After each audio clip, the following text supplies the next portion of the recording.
जैसा कि हम लोग जान रहे हैं कि आज से आप लोग का शुरू हो रहा है 12th का कंप्लीट सिलेबस और सारे इंपॉर्टेंट ऑब्जेक्टिव और सब्जेक्टिव के साथ। ठीक है, तो चलिए शुरू करते हैं, है ना। तो मान लीजिए कि आपसे कुछ बेसिक बातें करते हैं। मान लीजिए कि आपसे एक क्वेश्चन पूछा गया। क्वेश्चन ये है कि इसे हमारे शरीर में सबसे छोटा कण क्या है। तो आई नो कि इसे आप लोग 90% स्टूडेंट्स यही आंसर दिए सोच रहे होंगे, कोशिका। क्या आप बच्चों वाली सवाल कर रहे हैं? ऐसा कुछ नहीं, कोशिका इज रॉन्ग आंसर। चलिए इसको समझते हैं, फिर हम लोग चैप्टर को शुरू करेंगे। कोशिका, कोशिका हमारे शरीर की क्रियात्मक एवं संरचनात्मक इकाई है।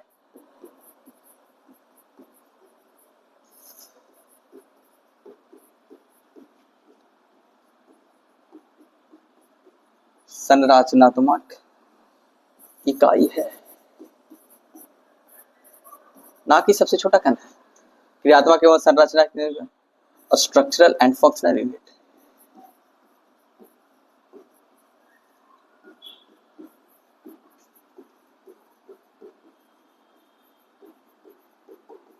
Okay, structural and functional unit.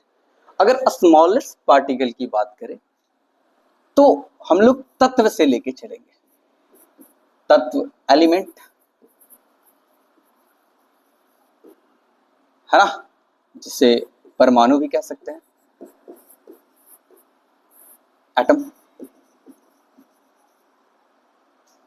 Atom बहुत सारा हो सकता है, हमारे शरीर में तो बहुत सारे एटम्स हैं। Nitrogen, oxygen, carbon, hydrogen, phosphorus, calcium, etc, है ना, बहुत सारे एटम। तो हम लोग इनसे, ये हम लोग कोशिका से पहले इससे कनेक्शन करना जरूरी है। ठीक है, ताकि हम लोग ये समझ पाए कि हम लोग एक चैप्टर पढ़ते हैं बायोमोलिक्यूल्स।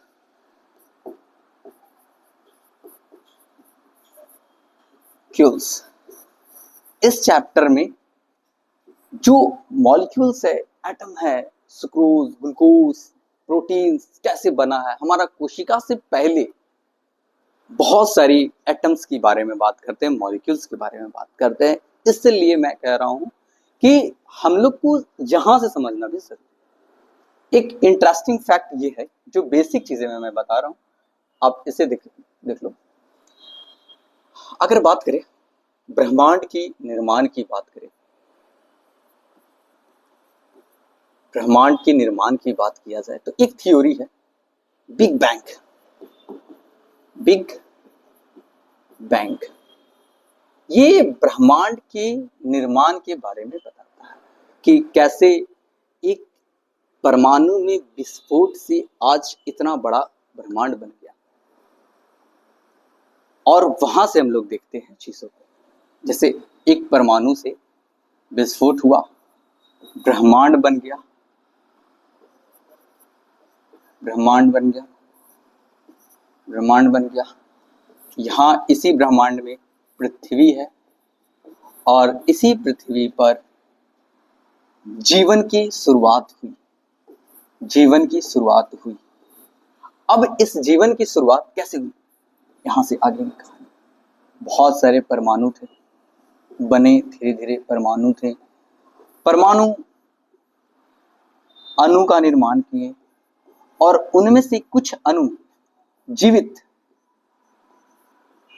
मॉलिक्यूल्स, जो जीवन को उत्पन्न कर सकता था, वैसे मॉलिक्यूल का निर्माण किए, अणु का निर्माण किए, और ये कोशिका का निर्माण हुआ यहां से।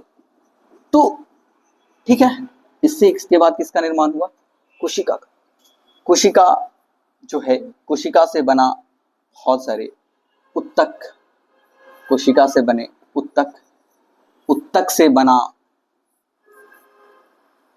उत्तक से अंग, बोलो अंग, अंग से बना अंग तंत्र, अंग तंत्र से बना जीव। जीव यहां भी हो सकता है, एक कोशिकीय जीव होते हैं, नो डाउट, इसमें आपको कंफ्यूज नहीं होना। कोशिका यहाँ भी जीव हो सकते हैं, इस तरह के भी जीव हो सकते हैं। अब इस जीव की बात की कहानी। जीव बनाता है जनसंख्या, जनन करता है, और ये जनसंख्या पारितंत्र की निर्माण करता है। पारितंत्र इकोसिस्टम, और ये पारितंत्र जीवतंत्र, पृथ्वी पर जीवन की बात यहां से शुरू हो जाती है। पृथ्वी, और ये पृथ्वी ब्रह्मांड में घूम के तो हम लोग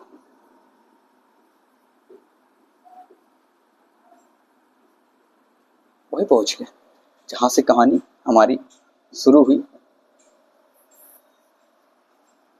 यहां अंत हो। एक चीज और यहां पे देखते हैं हम लोग, इंपॉर्टेंट थी। इस कोशिका से पहले परमाणु हमारे लिए क्या योगदान रखता है, कोई अणु क्या योगदान रखता है, इस बात को भी जानना हम लोग को बहुत जरूरी है।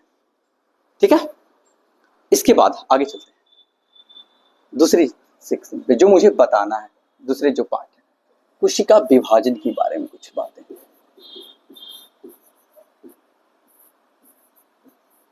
कोशिका विभाजन, सेल डिवीजन, सेल डिवीजन, कोशिका विभाजन दो प्रकार के होते हैं। आप 11th में सबका पढ़ा हुआ है ना। जो ऑफलाइन बच्चे हैं, ऑफलाइन को तो मैंने बता रखा है, ऑफलाइन की 11th में ही पढ़ाई हो चुका है। मैं बस थोड़ी सी रिवीजन की वजह से मैं बता दे रहा हूं, रिवीजन की हो जाएगा। कोशिका विभाजन दो तरह के, समसूत्री विभाजन। अच्छा, एक बात और यहां पे, समसूत्री विभाजन में कैसा विभाजन होता है? कोशिका, एक कोशिका जिसमें 46 को गुणसूत्र है, वो ऐसे कोशिका का निर्माण करता है जिसमें 46 गुणसूत्र ही रह जाते हैं। यह है समसूत्री विभाजन।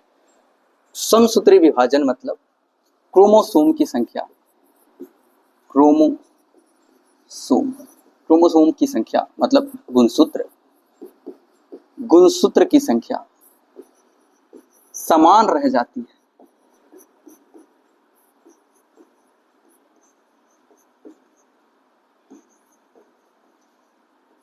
ठीक, और एक कोशिका से दो नए कोशिका का निर्माण होता है। इस बात को ध्यान रखना है, एक कोशिका से दो नए कोशिका का निर्माण होता है। ये हमें जनन के लिए इंपॉर्टेंट नहीं, इंपॉर्टेंट जनन के लिए है दूसरे प्रकार का विभाजन, जिसे कहा जाता है अर्धसूत्री विभाजन। दूसरा प्रकार क्या है? अर्धसूत्री विभाजन।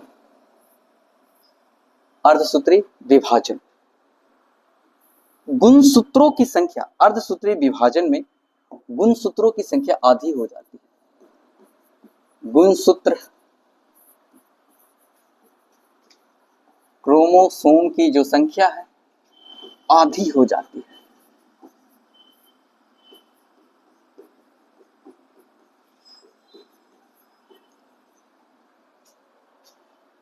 आधी हो जाती है, गुणसूत्रों की संख्या आधी हो जाती है।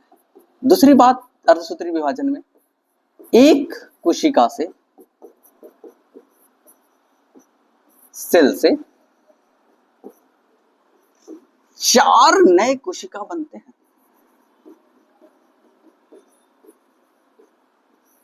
4 कोशिका का निर्माण होता है। मान लीजिए एक यहां कोशिका है, इसमें विभाजन हुआ, 46 गुणसूत्र के साथ है, तो कितने कोशिका का निर्माण होगा? बोलो बोलो। 4 कोशिका का निर्माण होगा। कितने कोशिका का निर्माण होगा? 4 कोशिका। ठीक है, ओके, आगे चलते हैं, चैप्टर की तरफ थोड़ा सा मूव करते हैं। यहाँ गुणसूत्रों की संख्या कितना होगी? 23, 23, 23, 23। ये 2n है और ये सभी के सभी n हो जाएंगे, हैप्लॉइड हो जाएंगे। द्विगुणित से द्विगुणित से द्विगुणित से अगुणित हो जाएंगे, हैप्लॉइड हो जाएंगे, हैप्लॉइड हो जाएंगे। किससे हैप्लॉइड हो जाएंगे? डिप्लॉइड से। डिप्लॉइड से क्या हो जाएंगे? हैप्लॉइड हो जाएंगे। ये जनन के लिए बहुत आवश्यक है। अर्धसूत्री विभाजन जो है जनन के लिए बहुत ही आवश्यक है। अर्धसूत्री विभाजन जनन के लिए बहुत इंपॉर्टेंट होता है। ये विभाजन होना जरूरी है। चलिए इस पर डिस्कस कर ही लेते हैं कि अर्धसूत्री विभाजन जनन के लिए क्यों आवश्यक है। अर्धसूत्री विभाजन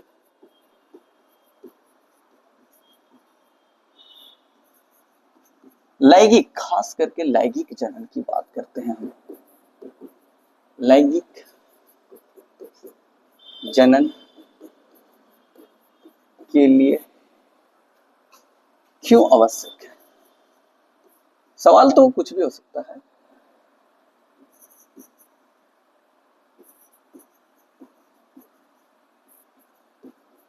क्यों आवश्यक है?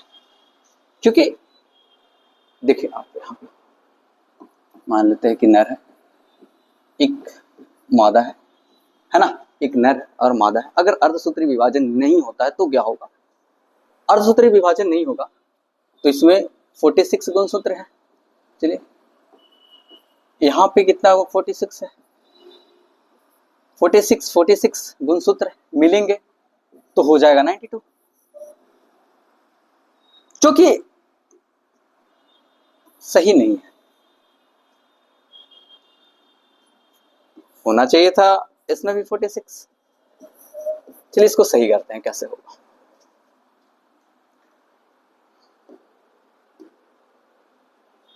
नर है, मादा है, यहां गुणसूत्र का निर्माण होगा, युग्मक का निर्माण होना है। युग्मक के निर्माण के दौरान विभाजन जो होगा वो होगा अर्धसूत्री, और इस वजह से 46 अर्धसूत्री विभाजन होने से यहां युग्मक में 23 ये स्पर्म है और ये अंडाणु है, शुक्राणु है और अंडाणु है। यहां जो जीव बनेगा उसमें 46, नए जीव में भी 46 और 46, पहले भी 46 और अब भी 46 हो गया। ये जरूरी होता है ताकि गुणसूत्रों की संख्या जनक से संतान में जब निर्माण हो, जनक से संतान का विकास हो तो समान हो। इसलिए अर्धसूत्री विभाजन लैंगिक जनन में आवश्यक होता है। ठीक है, यहां तक सही है।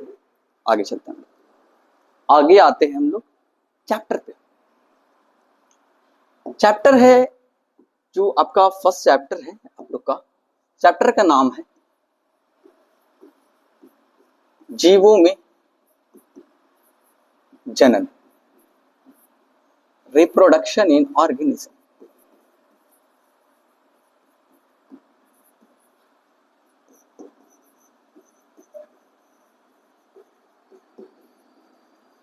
रिप्रोडक्शन इन ऑर्गेनिज्म, ठीक है। रिप्रोडक्शन इन ऑर्गेनिज्म, अगर बात करें रिप्रोडक्शन इन ऑर्गेनिज्म में तो एक क्वेश्चन यहां से अक्सर आता है। क्वेश्चन के साथ ये पॉइंट भी है आपके लिए। क्वेश्चन मैं बोला हूं कि आपके सारे सब्जेक्टिव भी होगी, अलग से भी सब्जेक्टिव होगी। लेक्चर में जो सब्जेक्टिव जरूरी है वहां बता देंगे कि कहां से आने वाला है सब्जेक्टिव, कौन सा सब्जेक्टिव आएगा, किस टाइप का सब्जेक्टिव पूछा जाता है। ठीक है, तो यहाँ सब्जेक्टिव है, एक सब्जेक्टिव यहां से बनता है और उसका जो क्वेश्चन है इस प्रकार आता है।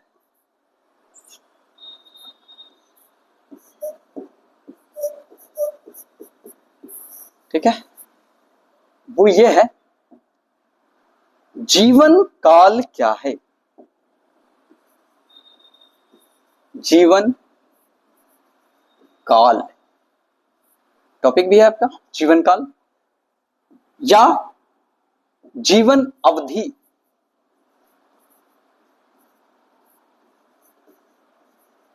जीवन अवधि या लाइफ स्पैन। ठीक है, लाइफ स्पैन। तो देखते हैं जीवन अवधि, लाइफ स्पैन क्या है। ठीक है, ओके। जन्म से लेकर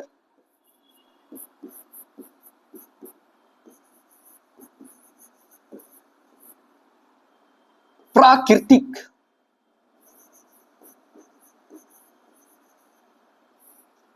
मृत्यु के अवधि को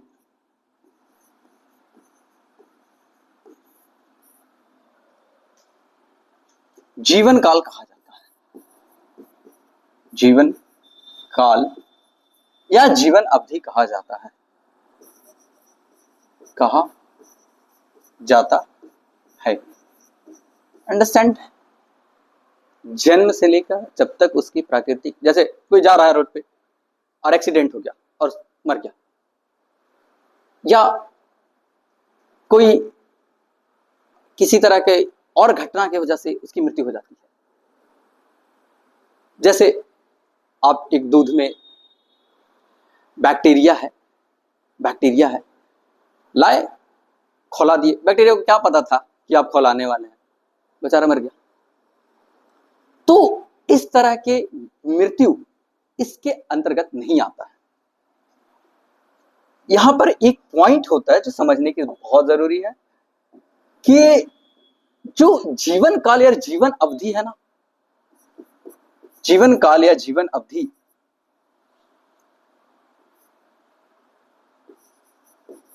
जीवन काल या जीवन अवधि जीवों के शरीर के आकार पर निर्भर नहीं करता है। जीवों के शरीर के आकार पर निर्भर नहीं करता है।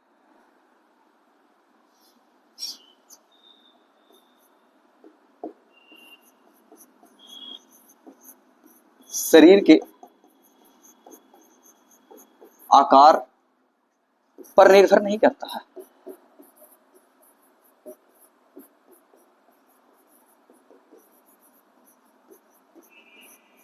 ऐसा नहीं है कि हाथी बहुत बड़ा है तो बहुत ज्यादा दिन तक जिंदा रहेगा, ऐसा कुछ थोड़ी होता है। या फिर कोई चीज बहुत छोटा है तो बहुत जल्दी मर जाएगा, ऐसा नहीं होता है। कछुआ बहुत छोटा है, बहुत लंबे साल 130 साल के आसपास जीवित रहता है। तोता छोटा सा 140 साल तक। किसी किसी के घर में तोता अगर कोई पाल लिया तो उसके दादी के बारे में बता देगा, है ना। तो ये इस तरह के ये आकार से इसको जीवन अवधि को कोई मतलब नहीं है। कुछ जीवों के जीवन अवधि के बारे में बात करते हैं हम लोग, कुछ जीवों के जीवन अवधि के बारे में। ठीक है, कुछ जीवों का जीवन काल।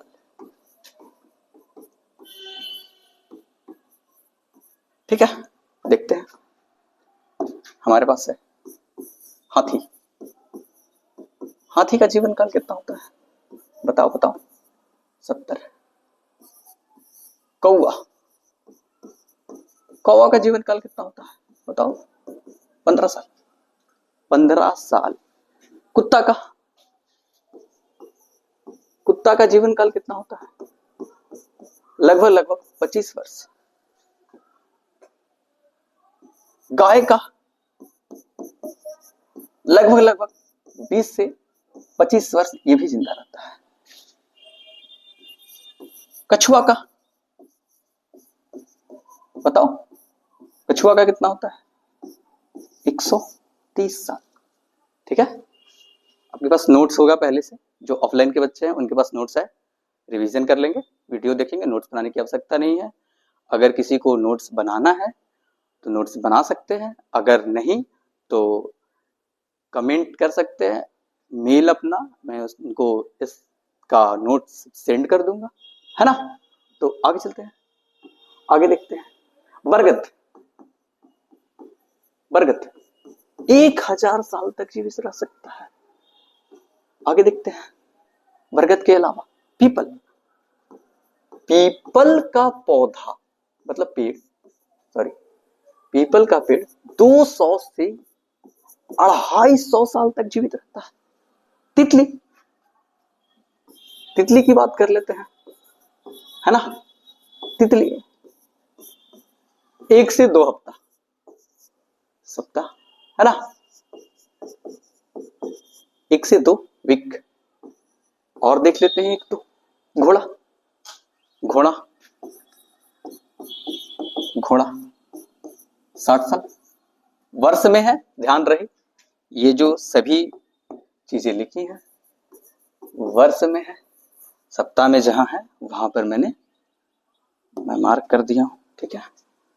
चलिए, और अगर कुछ देखना है, ठीक है।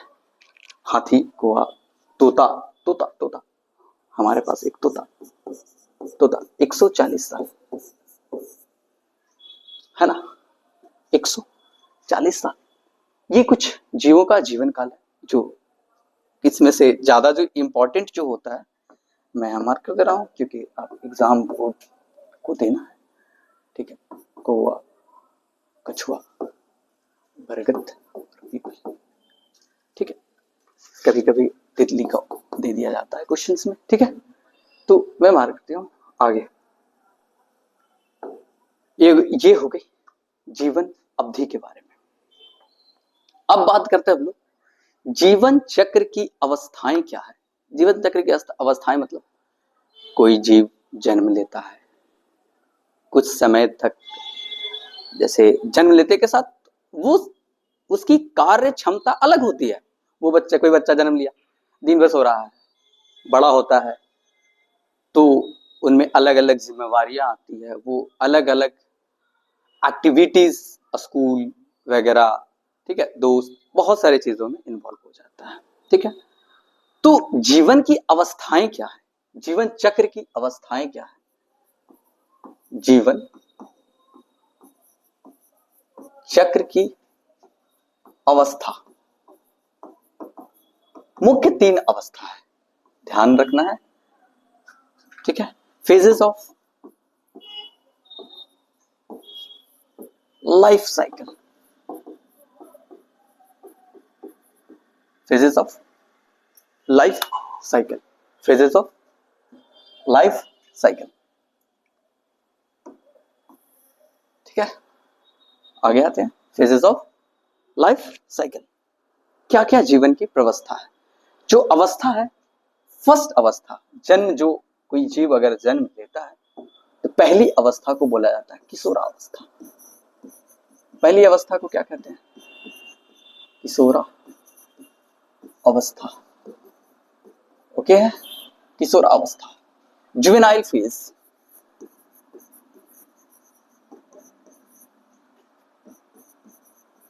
अगर यही पौधा होता है तो पौधों के, किशोरावस्था शब्द का प्रयोग जनरली जंतु के लिए किया जाता है, ठीक है। अगर यही पौधा होगा, अगर पौधा होगा तो इसी का प्रयोग किया जाता है कायिक,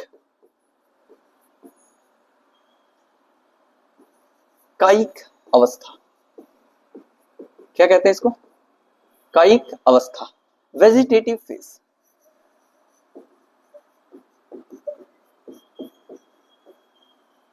है ना, वेजिटेटिव फेज। ये किसके लिए प्रयोग होता है, पौधा के लिए, ओके। दूसरी अवस्था की बात करते हैं हम लोग। दूसरी अवस्था को बोलते हैं जनन अवस्था। दूसरी अवस्था क्या है, जनन अवस्था, जनन अवस्था, रिप्रोडक्टिव फेज।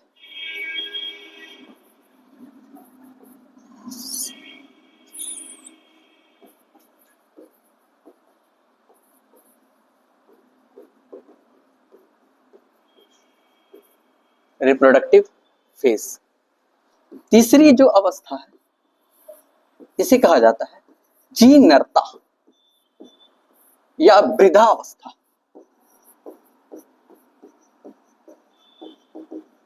सेनेसेंस, सेनेसेंस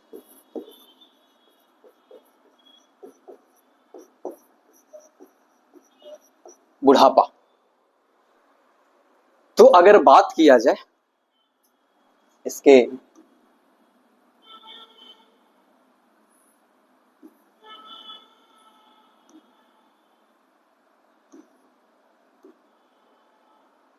इस अवस्था के दौरान तो जीव में वृद्धि होता है और किस अवस्था के दौरान, किशोरावस्था के दौरान वृद्धि होता है और जनन परिपक्वता, मैच्योरिटी, परिपक्वता तक पहुंचता है। वृद्धि होता है और जनन परिपक्वता तक पहुंचता है।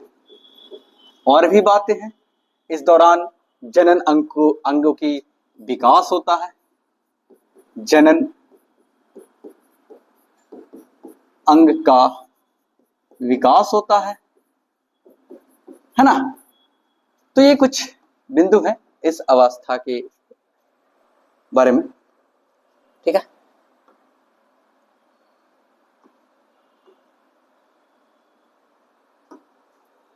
अगर बात करें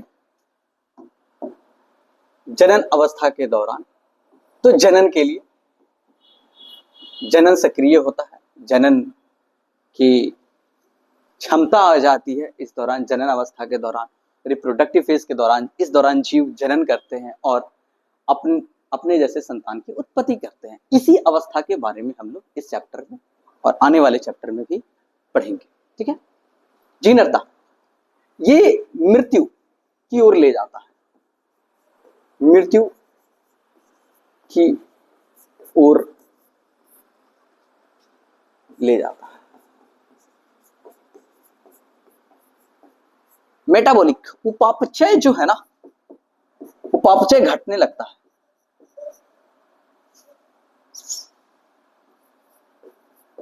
उपापचय, मेटाबॉलिक, मेटाबॉलिज्म घट जाता है,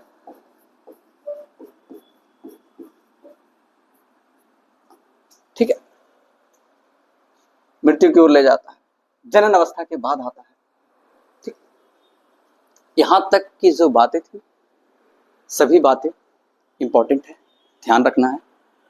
इसके बाद जो पोर्शन आता है यहां हम लोग शुरू करते हैं जनन से। जनन, रिप्रोडक्शन।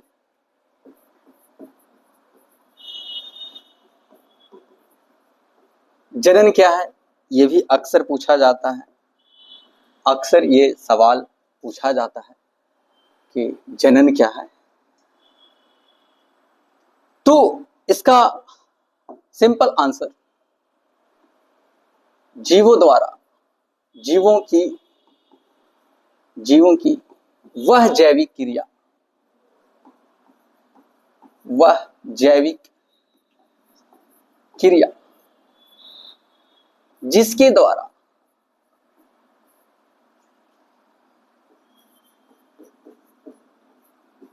एक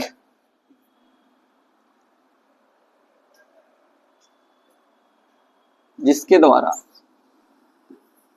जीव संतान उत्पन्न करते हैं,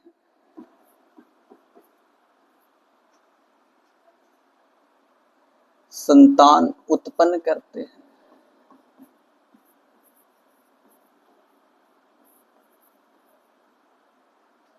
ठीक है। अब यहां एक बात आता है कि विभिन्नता हो भी सकती है और विभिन्नता नहीं भी हो सकती है। तो समान जीव भी उत्पन्न किया जा सकता है। ठीक है, अगर यहां पे बात करें तो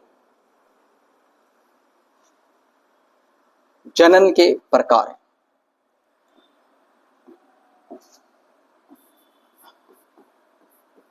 जनन के प्रकार, ठीक है, संतान उत्पन्न करते हैं। पहले इसको थोड़ा सा और लिख लेते हैं। और अपनी संख्या में वृद्धि करते हैं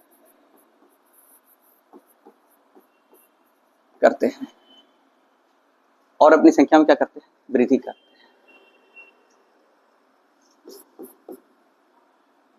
जो संतति होगा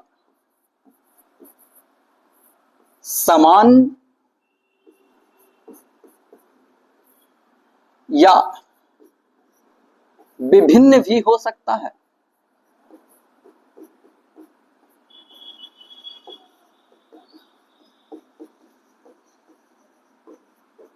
जरूरी नहीं है कि एकदम एकदम कॉपी ही रहे। अगर कॉपी है, फोटो कॉपी एकदम, जो एकदम कॉपी है, तो उसे बोलते हैं हम लोग क्लोन। सभी जीव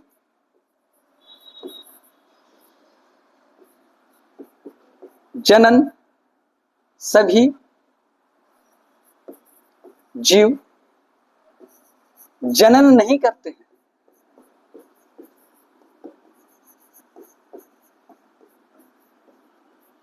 इसलिए चाहे ऐसा लिख सकते हैं,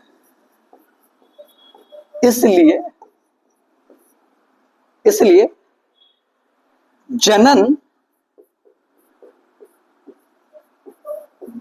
जीवों का विशेष लक्षण नहीं है।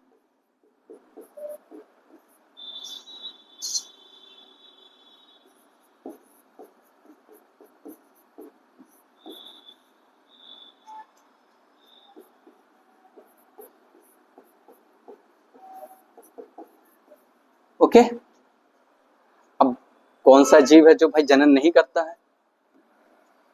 कुछ जीव जनन नहीं करते हैं, जैसे खच्चर,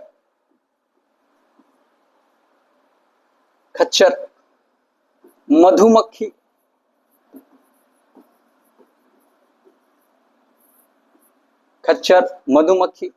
बांझ।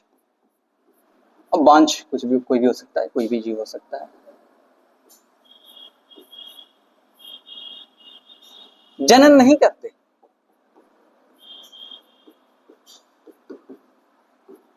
ये आपको 11th के एनसीईआरटी में, पुरानी वाली जो एनसीईआरटी थी उसमें मिल जाएगी, 11th का में मिल जाएगा ये। ठीक है, अब बात करते हैं हम लोग जनन के प्रकार के बारे में। ठीक है, जनन के प्रकार। जनन दो प्रकार होता है, लैंगिक और अलैंगिक। बचपन से, बहुत समय से पहले से पढ़ते आ रहे हैं। ठीक है, तो जनन कितने प्रकार का? जनन दो प्रकार का होता है। जनन के प्रकार, टाइप्स ऑफ रिप्रोडक्शन।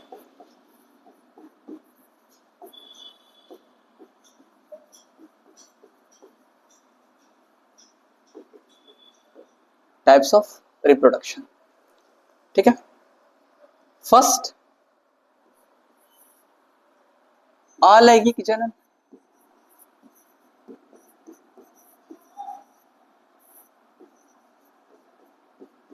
अलैंगिक जनन, एसेक्सुअल रिप्रोडक्शन।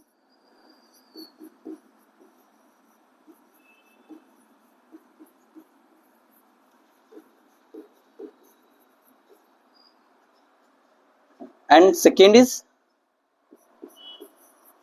लैंगिक जनन।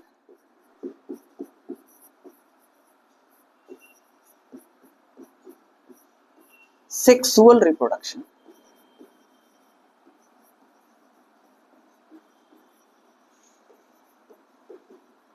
ओके, अब हम लोग आज यहाँ तक क्लास को एंड करते हैं।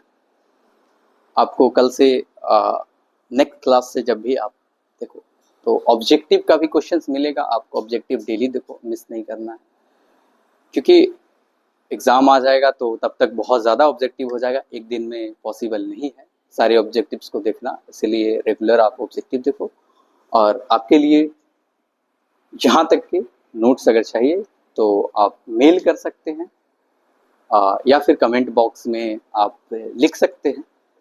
कमेंट बॉक्स में आप अपना मेल दे दें, मेल कर सकते हैं, मेल हो जाएगा, आपको मेल कर दिया जाएगा। और ऑफलाइन के लिए तो नोट्स है, जिस ऑफलाइन बच्चे जो अभी ज्वाइन किए हैं नोट्स नहीं है तो वो नोट्स ले सकते हैं आकर, है ओके। यहाँ तक का है। अब यहाँ से शुरू करेंगे हम लोग नेक्स्ट क्लास में, ठीक है। Thank you.